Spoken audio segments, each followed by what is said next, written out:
Challenge मेरे life में आया कि 2007 में नवंबर में मैं ऑफिस में थी और मुझे घर से एक कॉल आता है और उस न्यूज़ मिलती है कि मेरी मदर को कैंसर डायग्नोस हुआ उस समय और उन्हें सर्विकल कैंसर पता चला कि उन्हें है और उनकी 3rd+ स्टेज थी। मैं एक वेजिटेरियन फैमिली से मैं बिलोंग करती हूँ, खाने में कोई ऐसी चीज़ नहीं हम खाते और सब कुछ बहुत अच्छा चल रहा था। आगे आसपास का एटमॉस्फेयर भी बहुत अच्छा, जी, जैसे सब हंस खेल के जी काम कर रहे हैं, जैसे मिलजुल कर बिल्कुल कि साथ बहुत अच्छी फैमिली, कोई ऐसा चैलेंज नहीं है फैमिली में।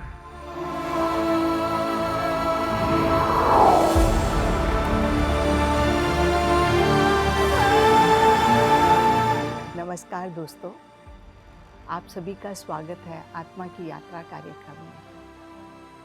आज के हमारे मेहमान शुभांगी जी, जिनसे कि हमारा पिछला प्रश्न अभी बाकी था कि हितेश जी का उत्तर क्या है, तो जानते हैं शुभांगी जी से। शुभांगी जी, आपका स्वागत है आत्मा की यात्रा कार्यक्रम में। Thank you so much Aruna ji. Shubhangi ji, हम आपसे बहुत उत्सुकता से जानना चाहते हैं कि हितेश जी का उत्तर क्या था आपके जीवन के बारे में। जी, तो जब हम पहली बार मिले और जैसे मैंने कहा कि मेरे अंदर से तो वो हाँ आ गई थी कि मुझे यही है जो मेरे को अपने जीवन साथी के लिए चाहिए। तो हम लोग जब अलग से मिले तो मेरे पास भी प्रश्न थे, हर लड़की के प्रश्न होते हैं कि जब आप नया जीवन साथी को ढूंढ रहे हैं, उससे मिलना चाहते हैं, तो आपको भी अपने जीवन के लिए कोई प्रश्न रहते हैं। पर जब मैं उनसे मिली तो ऐसा हुआ कि हितेश के पास प्रश्न थे और मैं सिर्फ उत्तर दे रही थी। मेरा कोई भी प्रश्न नहीं था क्योंकि मुझे अंदर से वो आवाज़ आ गई थी कि यही है वो। तो हितेश ने सब कुछ पूछा, अपने बारे में बताया और मुझे ये बहुत अच्छा लगा कि हितेश भी उस समय ध्यान करते थे, तो मेरे अंदर और ये गहरा हो गया कि ये सही है मेरे लिए, क्योंकि मैं भी अध्यात्म में थी तो मुझे भी चाहिए था कि कोई ऐसा ही जन होना चाहिए। और उन्होंने बहुत सारे सवाल किए और ऐसे हमारी मीटिंग हुई और उस समय हमने कोई हाँ या ना जवाब नहीं दिया। हम अपने-अपने रिस्पेक्टिव घरों में गए और मेरे फादर ने पूछा कि कोई ज़ोर-ज़बरदस्ती नहीं है, अगर आपको ठीक लग रहा है तो आप देखो। और मैंने बोला कि मुझे ठीक है, मेरे को ठीक लगा है और मैं आगे इसके लिए जा सकते हैं। पर आई थिंक हितेश को उधर थोड़े हर एक लड़के को ये रहता है अंदर कि क्या ये सही डिसीजन है, या जैसे हितेश के था कि क्या मैं इसको खुश रखूँगा, इनकी ज़रूरतों को पूरा रखूँगा। तो हितेश का, उनकी फैमिली का दोबारा से हमारे घर फ़ोन आया कि हितेश एक बार फिर मिलना चाहते हैं और कुछ बात करना चाहते हैं शुभांगी से और फिर हम देखते हैं कि क्या होता है। तो हम सेकंड बार दोबारा हमारे परिवार वाले भी और हितेश और मैं भी मिले और अब 1 दिन की बात है, 1 दिन बाद ही हम 1-2 दिन के बाद ही हम दोबारा से मिले। तो उनकी दीदी वगैरह भी सब वहीं थी और हम लोग भी मिले और हमने बात करी। तो हितेश को फिर लगा कि हाँ, अब ठीक है, तो फिर हितेश ने कहा कि नहीं ये ठीक है, हम दोनों इस जीवन को आगे लेकर जा सकते हैं और फिर उन्होंने भी इस चीज़ को हाँ कह दिया। और बस फिर हमारा रोका हो गया, तो हमारा मार्च में रोका हुआ और जुलाई में एंगेजमेंट हुई। तो वो लुधियाना में, बिकॉज़ हितेश के पूरे जो चाचा जी वगैरह सब वो खन्ना से बिलॉन्ग करते हैं, तो सब पंजाब में रहते हैं। तो उन्होंने कहा कि शादी भी हम पंजाब में जाकर ही करेंगे क्योंकि सब वहीं है फैमिली। तो हमने भी कहा कि ठीक है, हम पंजाब में जाके शादी करेंगे और हमारा एंगेजमेंट हुई हमारी जुलाई में। और बहुत खूबसूरत गिफ्ट हितेश ने मुझे दिया, मैं कहूँगी एंगेजमेंट पे। और उन्होंने मुझे एक सीडी दी कि आपके लिए ये मेरा एक गिफ्ट है, एंगेजमेंट गिफ्ट। और मैंने देखा कि अच्छा सीडी है, तो उन्होंने बोला इस सीडी को देखिए। और क्योंकि जब भी हम मार्च से लेके जुलाई में हम फ़ोन पे जैसे बात करते थे, क्योंकि वो भी ध्यान में थे, मैं भी ध्यान में थी, तो मेरे वही प्रश्न धीरे-धीरे मैं उनसे पूछती थी या अपना अनुभव शेयर करती थी। तो जुलाई में उन्होंने मुझे ये स्पिरिचुअल रियलिटी की सीडी दी कि तब सीडी में थी, तब तो यूट्यूब कुछ था नहीं, तो उन्होंने बोला आप लैपटॉप पे ये सीडी लगा के आप ये सीडी देखिए। तो मैंने फिर ऑफिस के बाद एक दिन संडे को मैंने वो सीडी लगाई और देखी और पूरी सीडी देखी और मुझे लगा कि 80% तो मेरे को अपने सवालों के जवाब उस सीडी में ही मिल गए हैं। और फिर आनापानासती ध्यान के बारे में मुझे पता चला और सीडी को देखकर तो मैंने फिर वो ध्यान करना शुरू कर दिया कि और हमारी बात जब भी हम मिलते थे वो भी अपने अनुभव बताते थे हमारे कोचशिप टाइम में कि ऐसा मेडिटेशन से मुझे ऐसा फील हो रहा है। मैं अपने अनुभव बताती थी, अपने प्रश्न करते थे, हम एक दूसरे से शेयर करते रहते थे कि ऐसा ऐसा चल रहा है जीवन में। तो आपके जो मदर के जाने के बाद जो जी। प्रश्नों के उत्तर थे जी, जी। उसमें ठहराव आ गया, जी, जी। उसकी क्लैरिफिकेशन आपको मिल गई थी? जी। तो जैसे ही ये मैं ध्यान करने लगी 2010 में और 2011 जनवरी में हमारी शादी हुई और शादी के बाद क्योंकि शादी से पहले मैंने ये डिसीजन ले लिया था कि क्योंकि गुड़गांव में हितेश रहते थे तो मुझे था कि अब मैं गुड़गांव शिफ्ट होंगी तो मैं दिल्ली तो नहीं जॉब कर पाऊंगी, दूर पड़ेगा। तो मैंने अपनी जॉब छोड़ दी। वैसे ही मैं दुविधा में थी कि करनी रहना है कि नहीं। तो शादी से पहले मैंने जॉब छोड़ दी थी कि मैं फिर गुड़गांव में जाके जॉब करूंगी। और फिर 2011 जनवरी में शादी हुई। तब से मतलब ध्यान में कहूँगी मेरे जीवन में ऐसा हो गया कि अभी तक कोई ऐसा एक दिन नहीं है कि जब मैंने ध्यान ना करा हो। तो उस समय वो रेगुलरिटी मेरी बिकॉज़ अब जॉब नहीं थी और मेरे अंदर वो प्रश्न थे, तो मैंने ध्यान करने की यात्रा मेरी बहुत अच्छे से शुरू हो गई कि डेली मैं ध्यान करती थी। और सुबह क्योंकि हितेश की क्या जॉब थी, वो 6 डेज़ अ वीक जॉब पे जाते थे और संडे छुट्टी होती थी। तो वो जैसे ही ऑफ़िस जाते थे तो उससे पहले हमारा लंच और ब्रेकफ़ास्ट प्रिपेयर हो जाता था क्योंकि लंच हितेश को देना है, तो मैं वो बना के तो मेरे पास अच्छा समय होता था अपने साथ रहने का। क्योंकि कोई जॉब भी नहीं है, घर के काम ख़त्म कर मैं आराम से 4-5 घंटे मेरे पास होते थे। तो मैं कोई किताब पढ़ी, ध्यान करा, तो वो मेरी रेगुलरिटी एक रूटीन बन गया मेरे लिए। कि मुझे ध्यान इसके करना है। बीच में मैं आपको एक इंटरप्ट करती जी। हूँ कि जैसे आपके पास पहले जो ध्यान था जी। उसमें आप नाम जाप करते थे, हुँ। तो आपने जब ये आनापानासती ध्यान शुरू किया जी। तो इसके एडॉप्शन में क्या आपको अपने पहले वाला ध्यान कुछ आड़े आया? क्योंकि जब आप जाप कर रहे हैं तो वो आपके मन को कुछ आदत सी पड़ जाती है। जी। तो क्या इस बारे में कुछ जी। बताएँगे? जी। क्योंकि एक आदत थी जब भी हम आँखें बंद करते थे, साँस पे ध्यान वो अपने आप चैंटिंग चाहे आप सोचे भी नहीं वो होने शुरू हो जाती थी।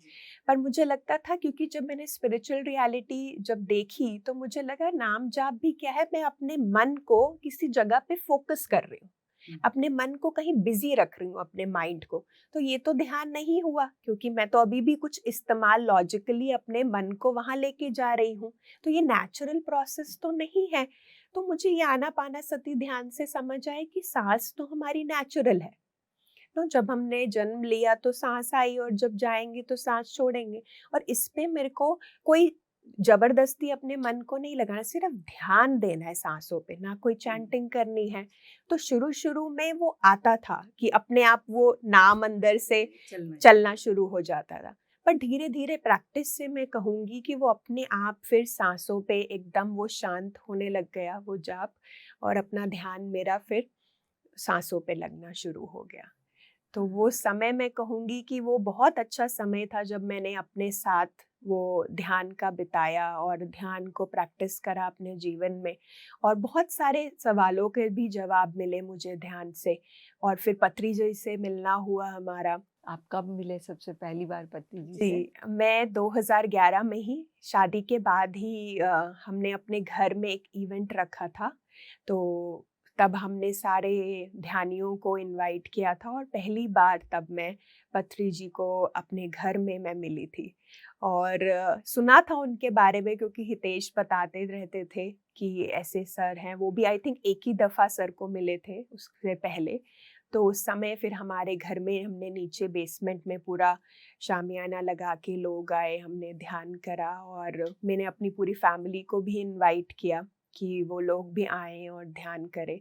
और फिर हमने सर के साथ ध्यान किया और उन्होंने फ्लूट बजाई अपनी, तो लाइव उनकी फ्लूट के साथ हमने ध्यान किया, जो कि बहुत ही अच्छा हमें लगा भी। और मुझे पहले लगता था कि कोई गुरु आएँगे, तो वो जैसे गुरु की एक छवि होती है कि वो एक ऊँचाई पर या हम नीचे हैं, वो ऊपर हैं, एक शिष्य जैसे रहेंगे। बट उनको देख के मैं बिल्कुल नॉर्मल इंसान के जैसे, साधारण इंसान के जैसे लगे मुझे पत्री जी।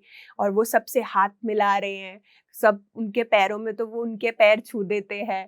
तो मुझे बड़ा अजीब भी लगा और नॉर्मल भी लगा कि ये तो बहुत साधारण है। उनके अंदर जैसे होता है ना, एक कोई आते हैं तो वीआईपी ट्रीटमेंट दिया जाता है, बट उनके साथ नहीं था। जैसे हमने भोजन रखा घर में, वो भी क्यू में लगे। ये नहीं कहा कि भई मैं अलग से बैठा हूँ, कोई मुझे थाली में दे या खाना दे, मेरे आस-पास भीड़ होनी चाहिए, लोग मेरा देखेंगे। बट वो भी क्यू में लग के उन सेम वही खाना जो सब खा रहे हैं, वही खा रहे हैं, सबसे बात कर रहे हैं, सबसे अनुभव पूछ रहे हैं और सबके साथ जाके बैठ के नीचे, ऊपर कहीं पे भी बैठ रहे हैं। तो ये चीज़ मुझे बहुत अट्रैक्ट करी उनकी कि ये तो बिल्कुल हमारे जैसे ही हैं, कोई डिफरेंस नहीं है उनके साथ। बट शुरुआत में मैं उनसे डरती थी पत्री जी से, क्योंकि मुझे जब भी वो एक्चुअली वो देखते हैं आपकी आँखों के अंदर में देखते हैं। और वो ब्लिंक भी नहीं करेगा और पूरा आपका एक स्कैनिंग होता है ना, मुझे लगता है कि ऊपर से नीचे वो आपकी आत्मा में देख लेते हैं। तो जब वो शुरू में देखते थे मुझे डर लगता था कि ऐसे क्यों देख रहे हैं, और मैं अपनी नज़रें झुका लेती थी कि इतनी देर मैं नहीं देख पा रही थी उनकी आँखों में, पर वो वैसे देखते थे। तो मैं थोड़ा झिझकती थी उस समय में कि पता नहीं क्यों ऐसे देख रहे हैं सर, क्या हो गया है? बट वो कुछ बोलते नहीं थे, सिर्फ देखते थे। पर धीरे-धीरे फिर और उनसे मिलना, उनसे सीखने को मिला, उनके साथ ट्रैवल करा, तो उससे और ज़्यादा हमें सीखने को मिला कि कितने साधारण में भी वो असाधारण व्यक्ति हैं, कितना कुछ उनके अंदर छिपा हुआ है। तो वो चीज़ मुझे इस ध्यान में और आकर्षित करा, तो मुझे को लगा कि अब मुझे और इस ध्यान की यात्रा को शुरू रखना है। और ध्यान करते-करते जब हितेश, जैसे जनवरी में हमारी शादी हुई और हितेश ने मार्च में वो 2 days PLR past life regression करने डॉक्टर न्यूटन, डॉक्टर लक्ष्मी के पास गए और कर आए। उन्होंने अपना अनुभव मेरे साथ बताया कि ऐसा-ऐसा हुआ है, तो अब जून-जुलाई में मैं थेरेपिस्ट बनने के लिए प्रोग्राम के लिए जाऊँगा। तो मैंने कहा अच्छा ठीक है। तो बट ये है कि हितेश और मेरे में हमने कभी एक-दूसरे को फ़ोर्स नहीं करा कि तुम्हें भी ये करना चाहिए। वो सिर्फ़ आके मुझे अनुभव बताते थे और फिर जब मैंने कहा ठीक है आप करिए, मैं अपना ध्यान कर रही थी उस समय, तो मैं वो थेरेपी कोर्स के लिए नहीं गई। फिर आके हितेश ने, मैं उनकी एक गिनी पिग बन गई। गिनी पिग होता है कि एक्सपेरिमेंट आप जिस पे करते रहते हैं। तो वो कर आते थे और एक्सपेरिमेंट मेरे पे करते थे। जिस दिन वो आए तो उन्होंने बोला कि क्यों ना तुम्हारे ऊपर मैं पास्ट लाइफ रिग्रेशन करके देखता हूँ कि कैसे मैं सीख कर आया हूँ। तो जो भी वो सीखते थे मैं कहती थी हाँ, आप मेरे ऊपर एक्सपेरिमेंट करके हम देखते हैं सबसे पहले। तो हम अपने ऊपर एक्सपेरिमेंट करके देखा करते थे। तो वो उन्होंने किया, तो उन्होंने सर मैम के बारे में बताया, तो मुझे भी बड़ी जिज्ञासा हुई कि मैं भी डॉक्टर न्यूटन, डॉक्टर लक्ष्मी से मिलूँ। तो मुझे पता चला कि अक्टूबर में होता था global Congress of spiritual scientist Bangalore valley में। तो वहाँ पे जुलाई में हितेश कर आए, तो पता चला डेट सी सितंबर अक्टूबर में वहाँ पर ये इवेंट हो रहा है। पत्री सर भी होते हैं और डॉक्टर न्यूटन, डॉक्टर लक्ष्मी भी। बस मेरे दिमाग में हो गया कि बस मुझे वहाँ जाना है और उनसे मिलना है। यही मेरा उद्देश्य था वहाँ जाने का। और हम लोग ने फ्लाइट ली, हितेश वर्किंग थे तो उन्होंने छुट्टियाँ ली उस 2 दिन 3 दिन की। और हम उनका ऑफिस ख़त्म हुआ, हमने लेट इवनिंग की फ़्लाइट ली और हम वहाँ पर अराउंड आई थिंक 1:30-2 बजे रात को पहुँचे होंगे और मैं ये 2011 की बात कर रही हूँ आपसे। तो उस समय पूरा अंधेरा, क्योंकि रात के 1:30-2 बज रहे, इतनी लाइट नहीं थी, पूरा अंधेरा था हम जब पहुँचे। और बस मेरे दिमाग में था कि मुझे डॉक्टर न्यूटन, डॉक्टर लक्ष्मी से मिलना है। आप बिलीव नहीं करेंगे अरुणा जी, मैंने अपनी टैक्सी से, कैब से उतरी और मैंने कदम रखा और मेरे बिल्कुल सामने एक गाड़ी आ गई, इनोवा वाइट कलर की खड़ी हो गई। एक तो अंधेरा भी था, तो मैंने कहा कोई आया होगा और अंधेरे में मुझे शक्ल किसी की नहीं दिख रही, सिर्फ आवाज सुनाई दी और मुझे लगा ये डॉक्टर न्यूटन, डॉक्टर लक्ष्मी है। मैं उस गाड़ी के और थोड़ा करीब जाके देखा तो सर और मैम भी उसी वक्त ही वो हैदराबाद से बैंगलोर वैली पहुंचे थे। और एकदम मेरी मुलाकात, उनकी फर्स्ट मीटिंग मेरी डॉक्टर न्यूटन, डॉक्टर लक्ष्मी से ऐसे हुई, बैंगलोर वैली में, पिरामिड वैली में हुई। और वो उस समय आए थे रात को, वो भी पहुंचे। और फिर हमने हाय हेलो एक दूसरे से, उन्होंने मुझे गले लगाया और मिला, और मुझे तो लगा मेरा आना सफल हो गया। अभी मैं आई थी और मैं सर मैम को मिल लिया। और बट वो 4 दिन भी पिरामिड वैली में, क्योंकि डिफरेंट मास्टर्स से आपको सीखने को मिलता है। और सुबह का जो ध्यान होता था वो तो और ही अमेजिंग होता था कि पत्री सर की फ्लूट, सारे म्यूजिशियन होते थे, और अर्ली मॉर्निंग जो 2 घंटे हम ध्यान करते थे। तो बहुत कुछ उसमें भी मुझे सीखने को मिला कि जो भी हर एक मास्टर से, और सर कितने नॉर्मली हर मास्टर को अपॉर्चुनिटी देते हैं। बिकॉज कभी मैंने ऐसे गुरु को नहीं देखा कि, क्योंकि हर एक गुरु अपनी ही चीज़ के साथ बांध के रखता है।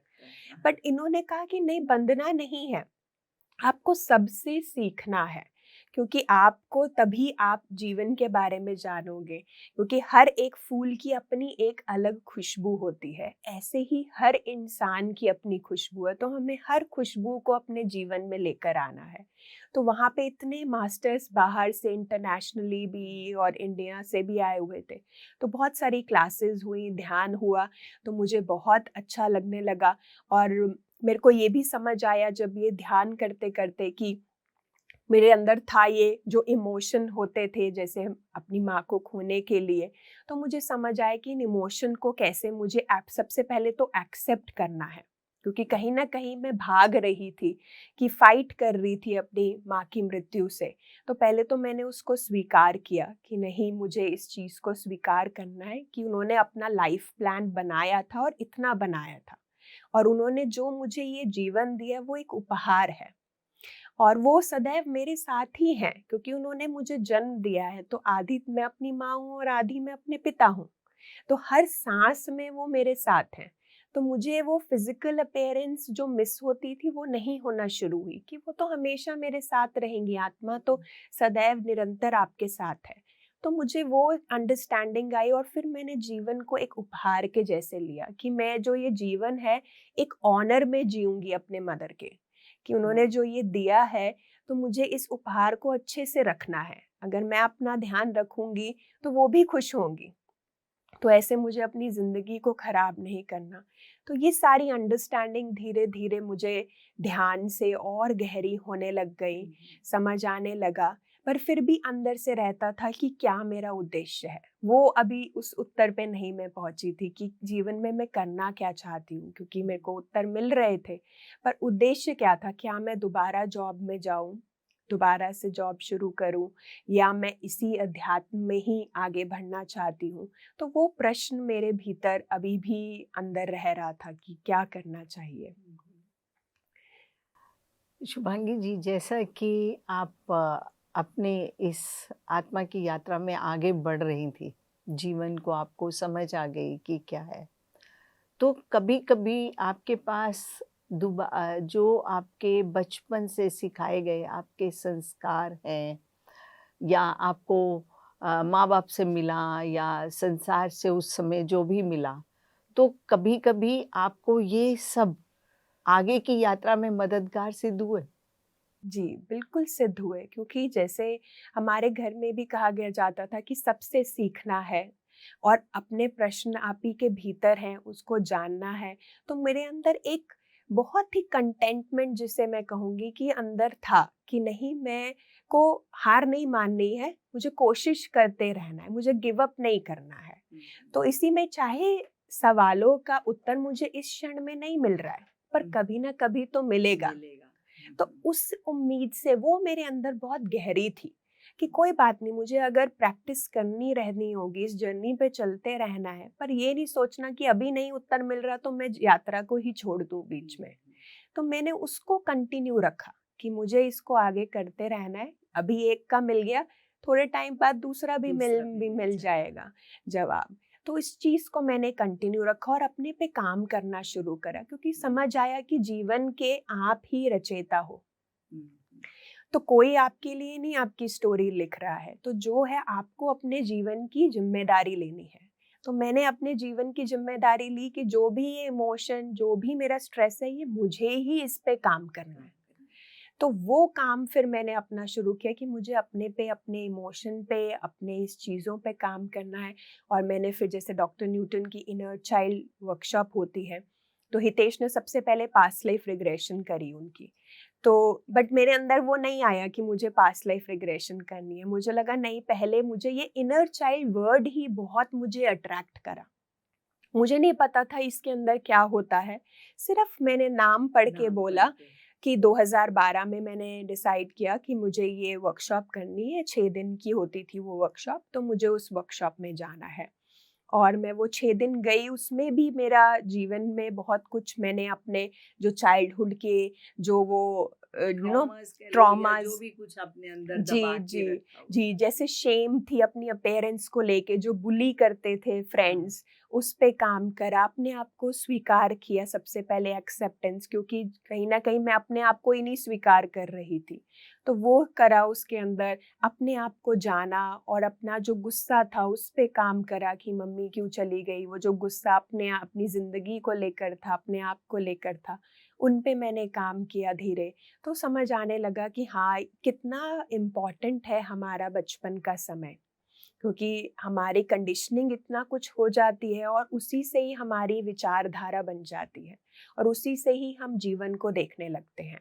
तो कैसी विचारधारा हम बचपन में बनाते हैं वो बहुत इम्पोर्टेंट है। तो वो जो बिलीव जिन्होंने मुझे बांध कर रखा था, मैंने उन पे काम किया, उनको लेट गो करा और आगे जीवन का बढ़ा। और उसमें रिट्रीट में भी मुझे एक बड़ा मिस्टिकल एक्सपीरियंस सा हुआ कि हमारी ये रेजिडेंशियल वर्कशॉप थी। 6 दिन की हमें वहीं रहना था, वहीं हमारा रहना, खाना और वर्कशॉप होती थी। तो एक दिन की बात है, सुबह हम अपने कमरे से हम जा रहे थे वर्कशॉप के ब्रेकफास्ट करने के लिए सुबह। तो जो ये रिट्रीट सेंटर है, ये बड़ा बहुत नेचर में बना हुआ है। तो पार्क्स हैं, ग्रीन एरिया है। तो एक रास्ता था, तो जहाँ पे थोड़ा सा पॉन्ड पानी बना हुआ था, वहाँ पे थोड़ी बतख वगैरह घूमती थी। और उन्होंने जैसे पेबल्स, पत्थर पड़े होते हैं बड़े बड़े, ऐसे थे, तो वो रास्ता सा बन रहा था उधर जाने को। तो मेरे आगे 10 कदम दूरी पे हितेश चल रहे थे और उससे आगे उनके फ्रेंड चल रहे थे, क्योंकि वो पाथ ही ऐसा था कि एक रास्ते पे एक ही चल सकता है। तो मैं जैसे कि चल रही थी और हितेश मेरे आगे और मेरे पीछे कोई नहीं था। हितेश आगे और उनसे आगे उनके दोस्त। और मैं चलते-चलते जैसे ही उस एक पत्थर से दूसरी पत्थर की तरफ मैंने पैर रखने की करा, तो मेरा पैर अभी हवा में ही था, वहाँ पर एक स्नेक आ गया, रियल स्नेक, साँप आया। और उसने फन बना के वो पूरा मेरे सामने ऐसे खड़ा हो गया और मेरा पैर ऐसे है। तो मैंने जब साँप की तरफ देखा, तो 1 सेकंड के लिए ऐसा लगा कि एकदम सुन्न हो गई। ना मेरी आवाज़ निकल रही थी, ना मैं हिल रही थी, और ये कुछ सेकंड की बात थी। और साँप ने मेरी आँखों में देखा और मैंने साँप की आँखों में देखा। और कुछ आई थिंक 5 सेकंड बाद मेरी आवाज़ निकली, साँप करके मैंने चिल्लाया और हितेश ने पीछे मुड़ा और देखा कि वो साँप नीचे बैठ गया और वो इधर से पास हो गया, निकल गया। और हितेश ने देखा और पीछे देखा कि साँप, मैंने कहा हाँ, और वो एकदम ऐसे इतना लंबा साँप था कि वो ऐसे खड़ा हो गया और ऐसे कुछ हुआ। हमने ऐसे आँखों में देखा और मेरे कुछ सेकंड आवाज़ नहीं निकली। और फिर जब मैंने साँप बोला तो हितेश ने मुड़ के देखा कि वो नीचे बैठा और फिर वो चला गया। तो सब कहीं हाहाकार मच गया कि ये साँप आ गया और ऐसे आया, और सब अपने-अपने अनुभव बताने लगे। अच्छा, साँप आया है तो आपको ये देखना चाहिए, कहीं ये तो नहीं है। कोई कुंडलिनी एक्सपीरियंस बताने लग गया, कोई कह रहा है कोई डर ना हो, कोई आपने कुछ चीज़ रिलीज़ करी है। पर सब मैंने उत्तर सुने, पर वही है, जब तक मैं अपने साथ उस प्रश्न को लेके नहीं बैठूँगी, मेरे अंदर से जवाब नहीं आएगा, तब तक मैंने सुना कि ठीक है, ऐसा हो सकता है। पर मैंने फिर भी ये सोचा कि ऐसा एक्सपीरियंस मेरे साथ क्यों हुआ, वो सांप का आना, और आई टू आई पूरा हमने आंखों में एक दूसरे की देखा। और मुझे लगा कि कुछ हुआ है पर कुछ रजिस्टर नहीं हुआ। और वो एक्सपीरियंस हमने वो 6 दिन की रिट्रीट करी और उसके करने के बाद मेरा ध्यान के प्रति रुझाव और होने लग गया। तो मेरा ऐसा टाइम होता था कि बस मैं काम खत्म करूं और मैं ध्यान करूं। बस ऐसे मतलब 15-16 घंटे मैं ध्यान में रहती थी कि मुझे लगता था घर का काम खत्म करा, ध्यान करा, ये काम खत्म करा, ध्यान, रात को सोने से पहले ध्यान, सुबह उठने से पहले ध्यान। तो इतना मेरा ध्यान चल रहा था उस समय।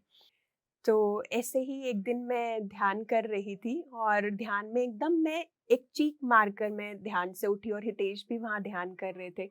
तो उनको लगा कि क्या हुआ, तो मेरे को एकदम से एक अनुभव आया। मैंने देखा कि जो मेरे इस जन्म के जो पिता हैं सेम वही हम एक पहाड़ी पर जा रहे हैं और वो पहाड़ी भी बहुत बड़े-बड़े पेड़ हैं और वो और मैं ट्रैक करते हुए उस पहाड़ पे जा रहे हैं। और दूर हमें दिख रही है एक गुफा और उसके बाहर लिखा हुआ है अहम ब्रह्मास्मि।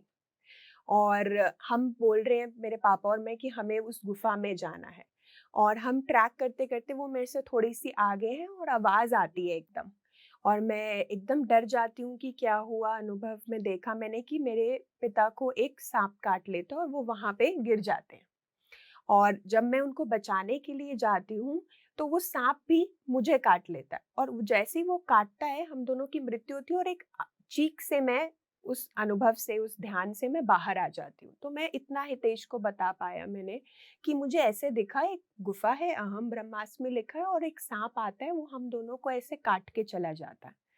तो फिर मुझे लगा कि क्यों ये साँप ही, मुझे पहले भी साँप आया, अब भी साँप आ रहा है। तो मैंने हितेश से शेयर किया, हितेश ने कहा जो भी आ रहा है कोई बात नहीं, उस पे वो ज़्यादा मत सोचो, तुम अपना ध्यान करो, कुछ होगा तुम्हें अपने आप समझ आ जाएगा क्या है। तो मैंने भी उस चीज़ को लिया कि ठीक है, जो आएगा ठीक है। मैंने अपनी वैसे ही ध्यान की यात्रा शुरू करी। फिर थोड़े दिन बाद मुझे एक और ध्यान में ही ऐसा आया कि अब मैं उस गुफ़ा के अंदर हूँ। और उस गुफ़ा के अंदर मैं देख रही हूँ कि एक इंसान है जिन्होंने ऊपर कुछ नहीं पहन रखा, एक जनेऊ है और हेल्दी है और उन्होंने नीचे धोती पहन रखी है और वो उस गुफ़ा में मेरे को उनकी पीठ दिख रही है और फेस नहीं दिखा कि वो इंसान कौन, लेटे हुए हैं। जैसे एक उल्टी तरफ साइड लेकर मेरी पीठ दिख मुझे उनकी पीठ दिख रही है और वो लेटे हुए हैं। तो उनका स्ट्रक्चर बॉडी का मुझे सारा समझ आया कि हेल्दी हैं, जनेऊ पहना हुआ है, थोड़े बाल कम है सिर पर, थोड़े सफ़ेद बाल हैं आगे-पीछे और धोती पहन रखी है। और उस गुफ़ा में मैं घुसती हूँ और वहाँ मैं देख रही हूँ कि वहाँ उस गुफ़ा में थोड़ा-थोड़ा पानी भी है। और मैं कह रही हूँ और वहाँ पे ये भी है और जानवर भी हैं, जैसे फ्रॉग है, वहाँ पे कछुआ है। तो मैं हैरान हो रही हूँ कि कैसे एक इंसान इतने आराम से, आरामदायक पोस्चर में लेटा हुआ है गुफ़ा में और उसको कोई डर नहीं लग रहा है इन जानवरों से। और उस गुफ़ा में मैं अंदर और जा रही हूँ और देख रही हूँ कि वहाँ पे और भी यंग सोल्स हैं, जो ऐसे ही ना कोई ध्यान के पोस्चर में बैठी हुई है और बहुत लाइन्स बनी हुई है लोगों की और कोई उनको प्रक्रिया सिखा रहा है ध्यान की। बट वो कौन सिखा रहे मुझे नहीं पता, बट बहुत सारी आत्माएँ वहाँ बैठी हैं और वो यंग आत्माएँ हैं जो ये ध्यान को सीख रही हैं। बस इतनी मुझे ये क्लिप आई और मैं फिर वापस आ गई ध्यान से। तो मैं हितेश ऑफ़िस से आते थे तो मैं अपने अनुभवों का पिटारा लेके बैठती थी कि मुझे आज ध्यान में ये हुआ। तो मैंने फिर थोड़े दिन बाद ये अनुभव हुआ तो मैंने हितेश को बताया कि ऐसे कोई इंसान दिखे हैं बट मुझे नाम नहीं पता ऐसे-ऐसे। तो हितेश ने कहा अच्छा ठीक है। मैंने कहा बट मैं उस गुफ़ा में चली गई तो ऐसे गुफ़ा है। तो हितेश ने कहा ठीक है, ओके। तो और फिर मैं ठीक है आगे और ध्यान शुरू करते हैं। मैं फिर ध्यान और अपने दिन कंटिन्यू करे, मैंने ध्यान करा। तो हितेश ने मुझे एक बुक लाके दी कि तुम ना ये बुक पढ़ो, तुम्हें अच्छा लगेगा, ऑटोबायोग्राफी ऑफ अ योगी, उन्होंने मुझे ये दिया। फिर जब वो किताब आई, मैंने कहा ठीक है मैं पढ़ूँगी और मैंने अपने बेड साइड पर रख दिया कि जब टाइम मिलेगा मैं करूँगी। पर मेरा ध्यान में ज़्यादा रुचि थी पढ़ने से ज़्यादा, मैं कहूँ कि मुझे ध्यान करना है। और मैंने फिर ध्यान और कंटिन्यू करा। तो जब करा मैंने कंटिन्यू तो एक टाइम ऐसे आने लगा कि मेरे को एक बारी दिखा कि घर में जहाँ रात को मैं मेडिटेट कर रही हूँ तो टीवी के पीछे हमारी एक गेट था, वहाँ जगह थी थोड़ी खाली। तो मुझे लगा कि कोई वहाँ खड़ा है और बहुत लंबी हाइट वाला, 7 फीट हाइट वाला कोई इंसान है और बहुत रोशनी है, चमक है उनके ऑरा में और बहुत लंबे बाल हैं। और बहुत ऐसा लग रहा है मैं उनको बहुत जन्मों से या बहुत पहले से जानती हूँ, कुछ ऐसी फीलिंग थी। और मैंने फिर ये बताया कि ऐसा लगा मुझे, तो हितेश ने बोला, अच्छा ऐसा लगा तुमको, तुम देखो कि कौन है, तुम पूछो उनसे नाम, तुम्हें अपने आप उत्तर आएगा या आएगा। तो मेरा वर्ड आया, बाबा जी आया, कि मुझे ना बाबा जी फीलिंग आई कि कोई बाबा जी हैं। तो मैंने फिर ढूँढना शुरू करा कि ऐसा कौन है बाबा जी, इतने फीट लंबे ये वो, तो मुझे महाअवतार बाबा जी के बारे में पता चला कि अच्छा महाअवतार बाबा जी हैं। पर जैसे ही मैं ये बाबा जी वर्ड बोलती थी ना, तो मेरे अंदर एक करंट दौड़ता था। और ऐसा होता था अरुणा जी कि जब मैं रास्ते में जा रही होती थी, कोई गाड़ी मेरे सामने आ जाती थी और उसके पीछे बाबा लिखा होता था, जो बहुत रेयर होता था। मतलब मैं सोच भी नहीं रही हूँ और सामने आके कोई ऐसी चीज़ आई कि सामने गाड़ी आई और उसके पीछे बाबा लिखा हुआ है। और जैसे हम ध्यान करना शुरू कर दिया था, तो हम क्लासेस में भी जाते थे। तो जैसे ही मैं क्लास में जाती थी ना, मेरी धड़कनें तेज हो जाती थी, मुझे लगता था कि यहाँ पे बाबा जी की प्रेज़ेंस है। या कोई है, कुछ तो है। और मैं देखती थी किसी के फ़ोन स्क्रीन पर बाबा जी की फ़ोटो होती थी। मतलब इतना ज़्यादा मुझे प्रेज़ेंस फ़ील होती थी कि वो आस-पास ही कहीं मेरे साथ हैं और मुझे वो साइन दिखने लग जाते थे। या कोई महाअवतार बाबा जी के बारे में ऑल ऑफ सडन कोई बात करने लगेगा, या कोई बोलता था मैं उनके डिवोटी हूँ, या उन्होंने अपनी फ़ोन पे स्क्रीनशॉट पे फ़ोटो लगा रखी थी, सेव कर रखी थी। तो ऐसे एक्सपीरियंसेस मेरे को बहुत ज़्यादा होने लग गए। और इतने उसमें होने लगे कि एक दिन मैं आपको बताती हूँ, अक्टूबर की बात है, सितंबर एंड की बात है, अक्टूबर भी नहीं, सितंबर एंड की। तो मैं ध्यान करा मैंने शाम को, और हर ट्यूसडे मेरी मदर इन लॉ मंदिर जाती थी, हर मंगलवार कीर्तन होता था। तो उस दिन मैं अकेली थी घर पर। तो उन्होंने मुझे बोला कि ये तुलसी है, तो ये गमले में तुम लगा देना। पौधा लेकर आई थी वो, कि मैं कीर्तन पे जा रही हूँ, मुझे लेट हो जाएगा। तो मैंने कहा ठीक है, मैं ध्यान के बाद इसको लगा दूँगी। और घर में कोई भी नहीं था, हितेश ऑफ़िस होते थे, तो मम्मा मंदिर गए हुए थे, मैं घर में अकेली थी। मैंने ध्यान किया, और ध्यान के बाद ऐसा हुआ, क्योंकि आप सोचो सितंबर एंड की मैं बात कर रही हूँ, तो उस समय एकदम सुबह एकदम क्लियर स्काई था। तो जैसे ही मैं ध्यान के बाद उठी, मुझे लगा कि सारे कहीं एकदम से मौसम बदल गया। एकदम हवा तेज चलने लग गई, बहुत तेज चलने लग गई। फिर एकदम से बारिश होने लग गई। एक ही दिन में ये सारे, 1 सेकंड में मैं कहूँगी, ये मौसम बदलने लगा, बारिश होने लग गई, बिजली कड़कने लग गई। और जैसे ही मैं वो पौधा लगा रही थी ना, मुझे हर चीज़ में धड़कन महसूस हो रही थी, जैसे एक पल्स होती है।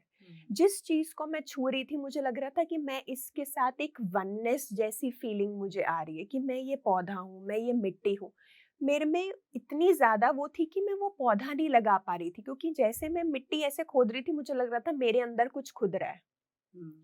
और वननेस हर मौसम के साथ, मुझे लगा एक ही दिन में ये सारे जो बिजली, पानी गिर रहा है, बिजली चमक रही है, धूप थी, ये सब कुछ मुझे कोई संदेश देने वाली है, कोई मैसेज है मेरे लिए, इस चीज़ में कुछ छुपा हुआ है। और जब मैं वो नहीं कर पाई, तुलसी नहीं लगा पाई, मैं फिर से ध्यान में बैठ गई कि मेरे को कुछ हो रहा है जो मुझे समझ नहीं आ रहा, पर मेरे को कुछ करना है। और ना मैं किसी की हेल्प ले पा रही थी, कोई घर में था भी नहीं। मैंने सोचा मेरे को ध्यान करना है, और मैंने आंखें बंद करी, और मुझे कानों में आवाज़ें आने लग गई, श्यामा, श्यामा, श्यामा करके। और मुझे लग रहा है ये कौन बुला रहा है श्यामा, ये कौन है श्यामा जो बुला रहे हैं मेरे को। और ये आवाज़ इतनी तेज़ थी मेरे कानों में कि सच में मैं आँखें एकदम ध्यान में मैंने खोल ली, और मुझे लगा कोई सामने खड़ा है जो बुला रहा है। पर घर में तो कोई भी नहीं था। बट वो साउंड आँखें खोलने के बाद भी वो श्यामा, श्यामा, श्यामा चलती रही। और मैं इतना घबरा गई कि मैं घर से भाग गई। मैं घर से बाहर निकल गई कि मुझे कुछ घर में हो रहा है, क्या हो रहा है मुझे समझ नहीं आ रहा। और मैं बाहर चली गई कि ये आवाज़ बंद हो, कौन आवाज़ दे रहा है मुझे दिख नहीं रहा, ये आवाज़ क्यों नहीं बंद हो रही। और हितेश आए, और मैंने उनको बोला कि पता नहीं आज मेरे साथ ऐसा एक्सपीरियंस हो रहा है, मैं किसी चीज़ को छू रही हूँ, उसकी पल्स मुझे ऐसा लग रहा है कि हम एक हैं, जो उसके साथ हो रहा है वो मैं महसूस कर पा रही हूँ। और मुझे ये आवाज़ आ रही है श्यामा, और कोई मुझे बुला रहा है कि तुम कब आओगी श्यामा, तुम कब आओगी श्यामा।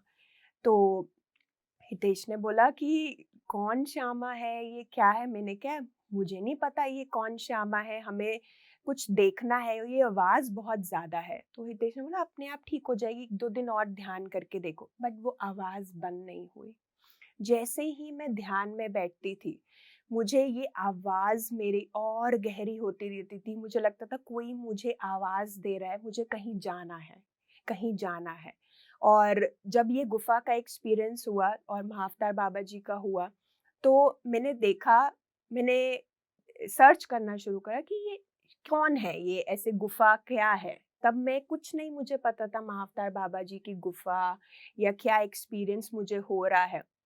तो मुझे पता चला कि यहाँ पे उनकी गुफ़ा है और वहाँ पे महाअवतार बाबा जी ने तपस्या करी थी, वो वहाँ मिले थे उनको, तो अपने डिसाइपल को। और ऐसी आवाज़ जब श्यामा आती थी तो मैंने टाइप करा गूगल पे कि किसका नाम है श्यामा, तो मुझे पता चला और एक फ़ोटो सामने आई।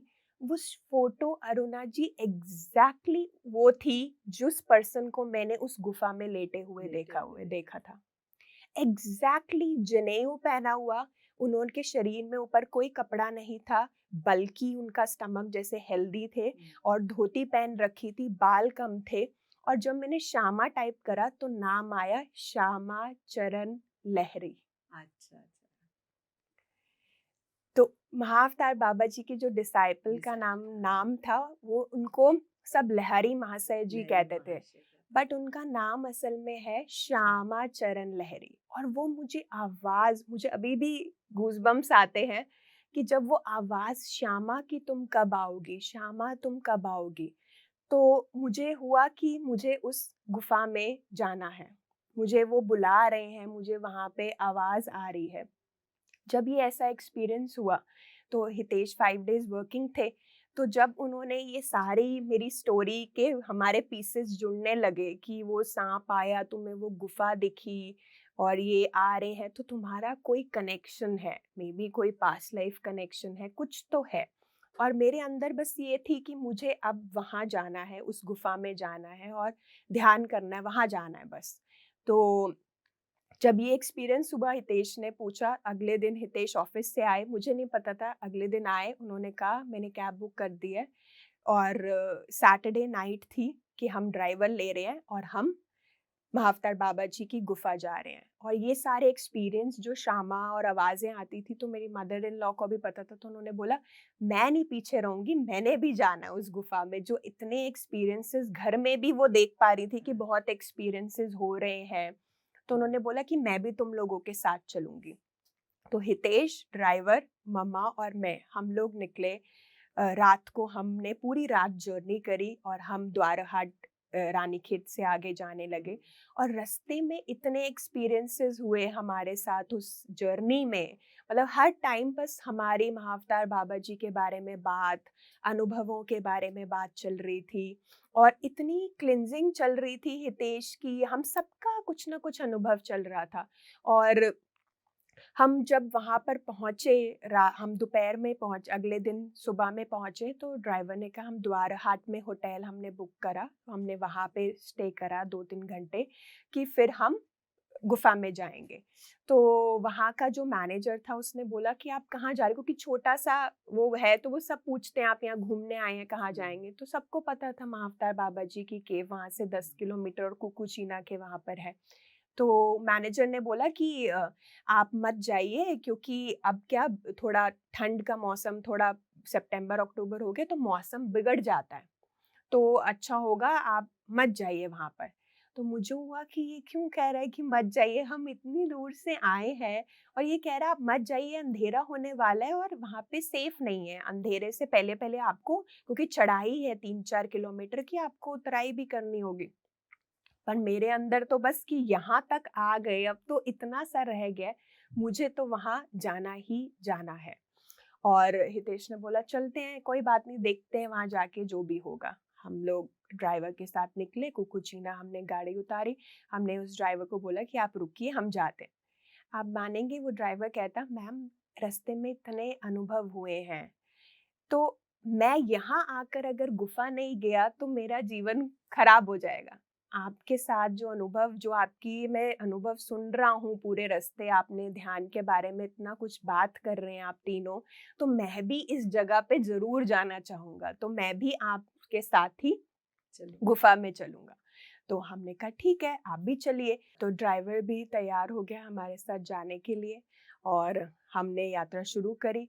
और एकदम से कोई इंसान आया, वो अब मेरी मदर इन लॉ को एक स्टिक दे गया, क्योंकि वो पहाड़ी रास्ता है, तो कि भई आपको ज़रूरत होगी। तो हमने जैसे ही मुड़ के देखा कि वो इंसान, वो कोई था, बस वो स्टिक दे के कहाँ चला गया हमें भी नहीं पता चला।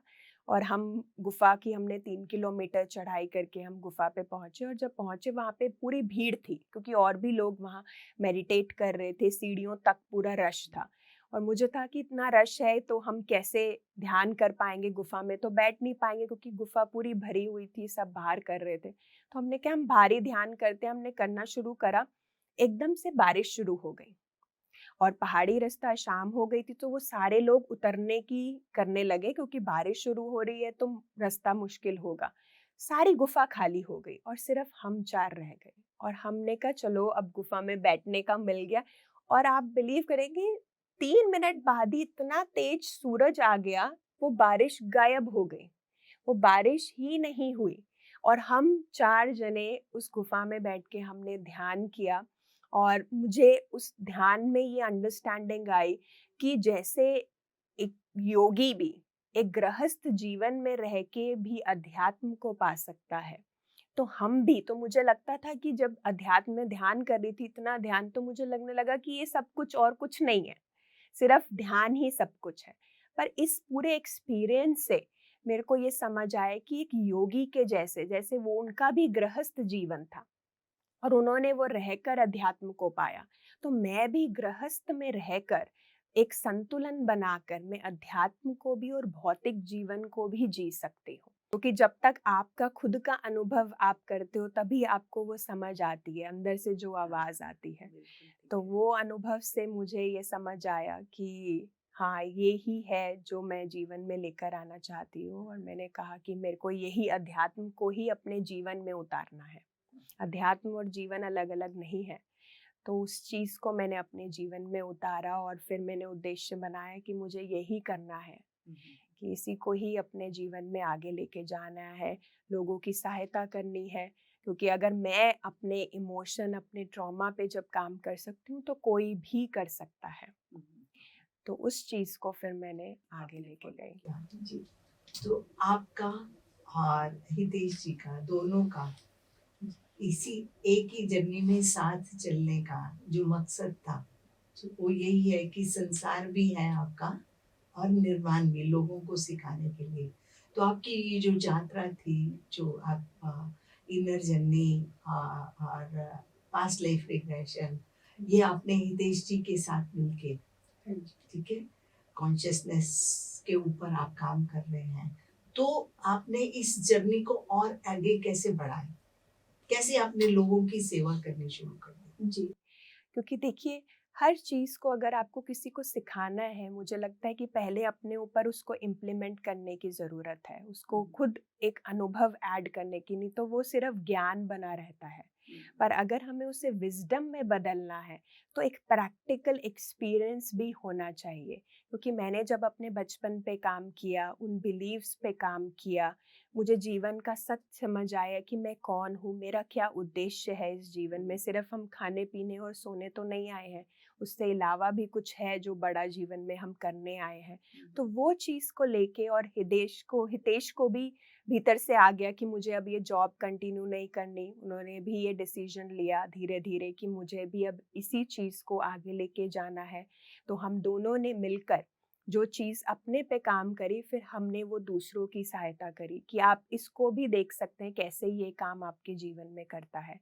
फिर हमने डिफरेंट क्योंकि लोगों की क्या नीड है, उसके अकॉर्डिंगली फिर हमने उनके साथ काम करना शुरू करा। डिफरेंट थेरेपीज़ से या ध्यान की कक्षाओं से ध्यान सिखाना, बिकॉज़ सबसे बड़ी फाउंडेशन ही ध्यान है। तो जो भी हमारे पास आता है, तो हमें लगता है कि सबसे पहले उनको ध्यान ही सिखाना। हमारा पहला प्रश्न ही यही होता है कि आप ध्यान करते हैं? कितना समय हो गया है? या अगर नहीं ध्यान करते, तो सबसे पहला होमवर्क ही हम उनको ध्यान का देते हैं कि अब आपको ये जीवन में ध्यान को ही आगे लेकर जाना है। तो ऐसे करते करते क्लासेस करके, ध्यान का प्रचार कर कर, अपने अनुभवों को शेयर कर कर, बिकॉज लोग आपके अनुभवों से भी जान पाते हैं कि ये चैलेंजिंग हमारे साथ भी सिचुएशन थी, तो हमने कैसे काम किया। तो हम एक मोटिवेट उनको करते हैं कि आप भी कर सकते हैं। तो उनको भी लगता है कि हाँ, मैं भी इस जीवन में आगे बढ़ सकता हूँ और इसको अपने ऊपर काम कर सकता हूँ। तो हमारी यही मेन मकसद रहता है कि वो अपने आप से, खुद से जुड़े और अपने आप को जाने कि वो खुद ही अपने मास्टर हैं।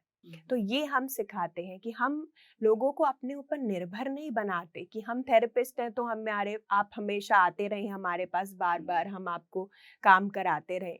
हमारी यही उद्देश्य रहता है कि हमें उन्हें खुद स्वयं इंडिपेंडेंट बनाना है। कि चैलेंजेस देखिए खत्म नहीं होंगे जीवन के, वो तो जीवन है, वो आएगा ही, उसी से ही हमें सीखना है। तो चैलेंजेस आएंगे, पर आप उस चैलेंज को कैसे लेते हैं, उस पे कैसे कार्य करते हैं, वो हम उनको इंडिपेंडेंट बनाते हैं कि वो हमारे पास दोबारा ना आए।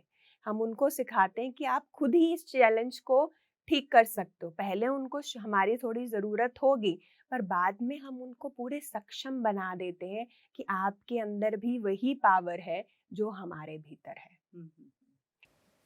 पत्नी जी का जैसे कहना है, इसीलिए उन्होंने अपने फॉलोअर्स नहीं बनाए जी, उन्होंने अपने साथ अपने मास्टर्स, फ्रेंड्स बनाए और श्वासों को ही अपना गुरु बताया, ताकि इंडिपेंडेंट अपनी लाठी आप खुद लेके चलो, तभी आप जीवन में आगे पहुंच सकते हो।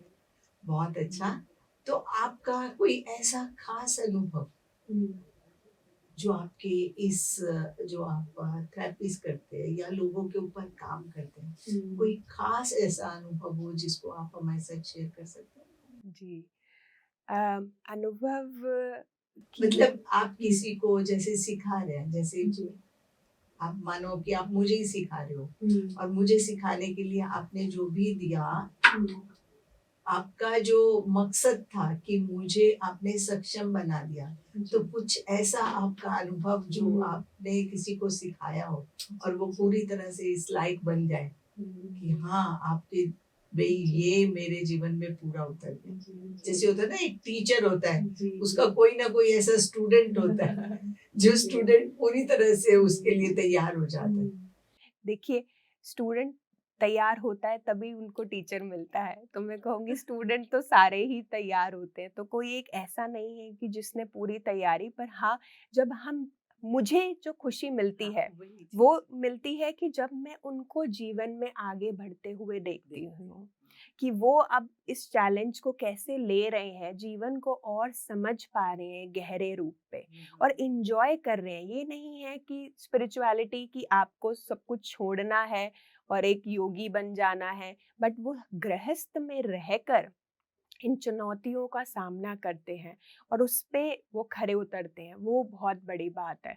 और इसी बात पे मुझे एक लाइन याद आती है, बहुत अच्छी लाइन है, लहरी मासे जी अपने स्टूडेंट्स को कहते थे ये कि बनत बनत बन जाए, कि जब हम ट्राई करते रहते हैं तो वो एक दिन बन ही जाता है। तो गिव अप नहीं करना। तो जो भी आते हैं उनके अंदर ये होता है कि नहीं, मुझे इस पे काम करना है और मुझे इसको करके रहना है। तो वो इस पे जब वो चलते हैं, गिव अप नहीं करते, तो मुझे लगता है कि हाँ, ये है कि जो उनको निरंतर आगे सीखने में, आगे बढ़ने में सहायता करती है। एक और अंतिम प्रश्न आपसे और करते हूँ कि जैसे ये भी हम पास्ट लाइफ रिग्रेशन करते हैं, इनर थेरेपी करते हैं या और भी कोई थेरेपी करते हैं, क्या ये जीवन में ज़रूरी? जी, बिल्कुल भी ज़रूरी नहीं है। देखिए, जो ये मेरे अनुभव थे, चाहे आप इसको अनुभव कह लें या मेरी कोई पास्ट लाइफ थी लहरी मासे जी की या उनके साथ की कोई, बट वो ज़रूरी नहीं है और मैंने इंटेंट भी नहीं दिया था कि मुझे पास्ट लाइफ देखनी है। वो ध्यान में अपने आप ही मेरे वो आई चीज़। तो ज़रूरी कुछ भी नहीं है जीवन में। जो आ रहा है वो आपके लिए सही आ रहा है। ज़रूरी नहीं है कि पास्ट लाइफ ही आनी चाहिए या हमें क्यों नहीं दिख रही है। तो वो शायद आपके लिए अभी वो नहीं बनी है। आपको वो नहीं देखना। देखिए वही चीज आपके पास आएगी जो जिसकी आपको आपको जरूरत है, आवश्यकता आवश्यकता है इस क्षण में। अगर वो नहीं आ रही है तो इसका मतलब आप, वो भी ठीक है। वो भी ठीक है, परफेक्टली ठीक है, कोई मेन प्रॉब्लम मकसद नहीं तो है। है एंजॉय करिए लाइफ जी को। जी, मेन है लेसन। Lesson। हाँ, कि अब मैं देख लिया मैंने कि हाँ मैं पिछले जन्म में लारी माँ से जी थी तो मैं वो बन जाऊं, वो मैटर नहीं करता। उससे आपने जीवन में क्या लेसन सीखा है। जैसे मैंने उससे लेसन सीखा कि संसार में रह के निर्वाण को भी पाया जा सकता है, तो मेरे अंदर ही आ गया था मुझे सब कुछ छोड़ना है, अब ध्यान ही बस करना है। पर वो अंडरस्टैंडिंग आई तो वो इसलिए मेरे लिए वो जरूरी था वो देखना। तो लेसन इम्पॉर्टेंट है, पिक्चर इम्पॉर्टेंट नहीं है। पिक्चर तो हम इतने ही देखते रहते हैं सिनेमा हॉल में टाइम पास के लिए, बट उसके पीछे जो लेसन छुपा है वो सबसे जरूरी है। और जरूरी नहीं है कि पास्ट लाइफ सबको ही देखनी है, बिल्कुल भी जरूरी नहीं है। जैसे हर कहानी के पीछे उसका कोई ना कोई उद्देश्य होता है, कोई ना जी, कोई जी। उसके पीछे जरूर लेसन होता है। जी जी हमें बताया जाता है कि इस कहानी के पीछे ये लेसन है। तो ऐसे ही चाहे हमारा एक्सपीरियंस हो रहा है या नहीं हो रहा है, जी जी और हमें उससे लेसन क्या मिल रहा है, क्या हमें सीखना है, मेन मकसद हमारा यही होना चाहिए। शुभांगी जी, लोगों के अंदर बहुत इस चीज का क्रेज रहता है कि हम अपनी पास्ट लाइफ देखें, और पास्ट लाइफ से हमें पता चलना चाहिए कि काम कहाँ पर है, क्या है, क्यों देखना चाहते हैं ये उनको नहीं पता, बट देखना है। जैसा कि आपने बताया, ऐसा कोई ज़रूरी नहीं है कि हमें पास्ट लाइफ देखनी ही देखनी है, पर आपके पास बहुत से ऐसे लोग आते हैं जो ऐसे जिद में कि हमें पास्ट लाइफ देखनी ही है, तो आप उनको कैसे हैंडल करते हैं? जी। ऐसे बहुत लोग आते हैं क्योंकि कहीं उन्होंने पढ़ा है या किसी का अनुभव सुना है तो उन्हें लगता है कि मुझे भी यही कराना है। तो ऐसे व्यक्ति आते हैं कि हमें सिर्फ यही थेरेपी चाहिए, हमें बस आप पास्ट लाइफ में करा दीजिए या दिखा दीजिए। तो हमारा यही प्रश्न रहता है उनसे सबसे पहले तो कि आपको क्यों लगता है कि आपको पास्ट लाइफ देखना है। तो वो बताते हैं कि कुछ चैलेंज है, या किसी को लगता है क्यूरियोसिटी है कि सिर्फ जानना है कि क्यों है। तो क्यों जानना है जब कोई रीजन ही नहीं है, उसके पीछे का उद्देश्य ही नहीं है, तो आप उसको खोलना क्यों चाहते हो, है ना। तो फिर नहीं खोलो। आप एक क्यूरियोसिटी से आप एक चीज को नहीं कर सकते, बट एक डिसिप्लिन और उसके पीछे एक, मैं कहूंगी कि एक सीरियसनेस होनी चाहिए, क्योंकि एक हर कार्य को एक सीरियसनेस से किया जाए। ये नहीं कि मजाक और हल्केपन से आप इस चीज को देख रहे हैं, बिकॉज ये एक एक मेडिसिन के जैसे, जैसे लोग आते हैं वो बोलते हैं हमें कि हमें पास्ट लाइफ देखना है, तो हम बोलते हैं कि आपने कैसे डिसाइड कर लिया कि आपको पास्ट लाइफ ही करना है। देखिए, क्योंकि जैसे हम एक डॉक्टर के पास जाते हैं तो डॉक्टर के पास जाके हम अपने सिम्टम्स बताते हैं कि आज मुझे बुखार लग रहा है, मेरे पेट में दर्द है या मेरे जॉइंट्स में दर्द है, तो वो सुनकर डॉक्टर एक दवाई आपको रिकमेंड करता है। तो same way past life regression भी एक दवाई, एक मेडिसिन है।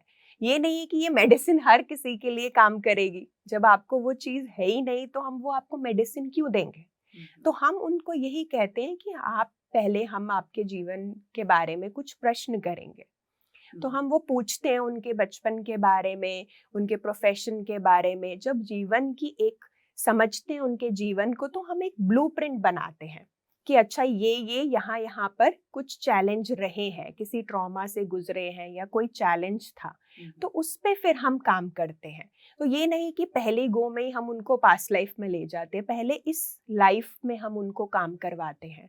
अपने बचपन में, अपने कॉलेज टाइम में, जब वो माँ के गर्भ में थे तब कैसा था सिचुएशन, और फिर धीरे पास्ट में, क्योंकि एक प्रोसेस है पास्ट में जाने का। एकदम से ये नहीं कि सीधा मुझे पास्ट में ले जाओ, तो फिर क्या रहेगा, फिर आप वो जो इन्फॉर्मेशन, सही इन्फॉर्मेशन को नहीं ला पाएंगे, क्योंकि आप उसी विचारधारा से पास्ट लाइफ देखना चाह रहे हैं। क्योंकि आपको सबको ये लगता है कि मेरे साथ कोई गलत कर रहा है तो किसी ने पीछे भी मेरे साथ कोई गलत ही करा होगा। तो एक विक्टिम कॉन्शियसनेस में हम रहते हैं कि गलत हो रहा है, किसी कोई मेरे से हर जन्म में यही गलत गलत चलता जा रहा है। बट असली पास्ट लाइफ वो होती है जब आप सिक्के के दूसरे पहलू को भी जानते हैं, जब आप देखते हैं कि आपने भी कभी कुछ गलत किया था, ऐसे ही नहीं आपके साथ कुछ हो रहा।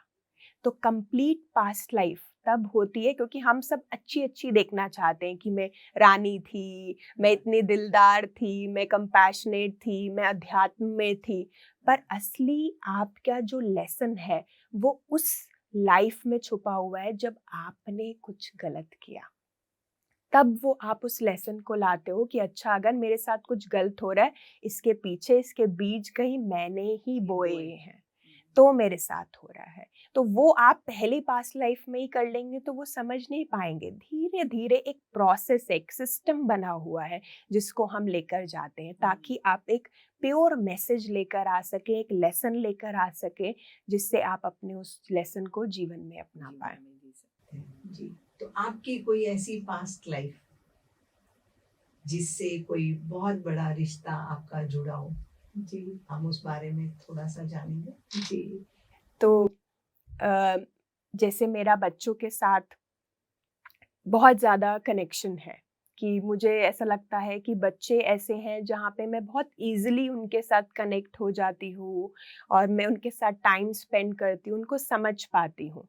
तो जैसे मैंने बोला कि हम सबकी भी पास्ट लाइफ ऐसी होती है, तो मैंने वो कनेक्शन कहीं न कहीं वो मेरा पास्ट से आ रहा है बच्चों को लेके। तो मैंने उसको उद्देश्य में जाना कि मेरा इस जीवन में भी ये उद्देश्य है कि मैं बच्चों को अध्यात्म को आगे लेकर जा सकूं और बच्चों के लेवल पे लेकर जा सकूं, क्योंकि हमें लगता है कि हम जैसे बड़ों से बात करते हैं, हम बच्चों से भी उसी विचारधारा से बात करते हैं। पर बच्चों के लिए हमें बच्चा बनना होगा, तभी हम बच्चों को अच्छे से समझा पाएंगे। तो मुझे लगा कि ये जो आ रहा है, जो ये कनेक्शन मेरा बच्चों का आ रहा है, वो कहीं पीछे से आ रहा है। और इसी चीज़ को लेके मैं उनको हमेशा सोचती रहती हूँ कि अगर इस सिचुएशन में होगा तो उसकी कैसे सोच होगी, कैसे वो इस चैलेंज को कोप अप करेगा। तो उसके हिसाब से मैं ध्यान या एक्टिविटी हम ऐसी कराते हैं ताकि बच्चे को फन भी लगे और लर्निंग भी हो। बिकॉज़ हर बच्चे का मेन जो कोर रहता है, फन का रहता है इस एज में, कि मुझे मज़ा आए, है ना? प्ले करना है, मुझे खेलना है या फन करना है। तो फन के वे से लर्निंग सिखाना बच्चे को। तो हम भी वही क्रिएटिव आइडिया सोचते हैं कि जिसमें हम भी अपनी क्रिएटिविटी यूज़ करें, एक फ़न के माध्यम से बच्चों को इस चीज़ में आगे लेकर जा सके ताकि वो पूरे अपने में सक्षम बन जाए। क्योंकि जीवन में स्कूल में हर चीज़ सिखाई जाती है कि अच्छा, आप ऐसे पैसे कमाएँगे, ये पढ़ाई होगी, बट जीवन को जीना क्या है, कैसे है, वो नहीं सिखाया जाता। तो मुझे लगता है अगर जीवन जीना आ गया तो ये सब तो सेकेंडरी है। अगर आप जीवन में खुश हैं तो पैसा, समृद्धि, आपको सब कुछ मिल जाएगी। पर पहले है कि जीवन में खुश रहना सीखना है। सेटिस्फेक्शन, जी, ये सब चीजें बहुत जरूरी हैं। जी जी, बहुत जरूरी है। तो शुभांगी जी, हम आपसे अब अपने दर्शकों के लिए अंतिम संदेश जानेंगे कि आप हमें दर्शकों को क्या कहना चाहते हैं। तो दोस्तों, मैं यही आप सबसे कहना चाहूँगी कि आप अपने ध्यान की यात्रा को आप सदैव कंटिन्यू रखें। कभी ये मत सोचें कि अगर मुझे कोई अनुभव नहीं आ रहे या मेरे कुछ अनुभव जैसे आ रहे थे पहले वैसे अब नहीं आ रहे हैं, तो कुछ सही नहीं है ध्यान। तो जितना आप प्रैक्टिस करते रहेंगे, आप और ध्यान से गहरे जुड़ते रहेंगे और हर दिन एक नए दिन के जैसे लें। कंपेयर ना करें अपने पुराने एक्सपीरियंसेस को, अनुभवों को या फिर आने वाले अनुभवों को। सिर्फ ध्यान करना है। और फिर से मैं कहूँगी, बनत बनत बन जाए। जब आप ट्राई करते रहते हैं तो वो एक दिन ज़रूर आता है जब वो बन जाता है। तो इसी के साथ मैं कहूँगी, ये हमेशा ध्यान रखें कि हर दिन एक नया दिन है, एक नया ध्यान का दिन है, अपने आप से जुड़ने का दिन है, अपने आप को जानने का दिन है। तो आप ऐसे ही निरंतर ध्यान करते रहें। शुभांगी जी, आपका बहुत बहुत धन्यवाद। हमने आपसे बहुत कुछ सीखा। हर वर्ग के लोग आपकी इस यात्रा से सीख सकते हैं। आपका बहुत बहुत धन्यवाद, बहुत बहुत शुक्रिया। बहुत बहुत धन्यवाद आपका भी अरुणा जी, कि आपने ये मुझे मौका दिया। और पीएमसी का धन्यवाद भी करना चाहूँगी कि मैं यहाँ पर इस क्षण आपके साथ आ पाई और अपनी यात्रा को आपके साथ साझा कर पाई, तो आप सबका बहुत बहुत धन्यवाद। शुक्रिया। दोस्तों, हमने शुभांगी जी की आत्मा की यात्रा से बहुत कुछ सीखा। इसमें हर वर्ग के लोग सीख सकते हैं। कैसे बचपन में हमें अपने बच्चों को किस तरीके से रखना है, उनके अंदर कौन कौन से संस्कार डालने हैं, और बड़े होकर किस तरीके से जो भी हमारे चैलेंजेस आते हैं हम उनके साक्षी बने, उनको देखें, समझें उनके ऊपर, और जैसे जैसे हम ध्यान में आते जाएंगे उसके माध्यम से हम उनको पूरे तरीके से देख सकते हैं और उनसे हम छुटकारा भी पा सकते हैं। और जीवन में सबसे इम्पोर्टेंट लेसन कि संसार में निर्वाण, इस संसार को छोड़ना नहीं है आपको। संसार में रहते हुए हम जीवन में निर्वाण पा सकते हैं। तो बने रहिए हमारे साथ पीएमसी हिंदी आत्मा की यात्रा कार्यक्रम में, और भी बहुत कुछ मिलेगा आपको। Thank you, thank you, thank you.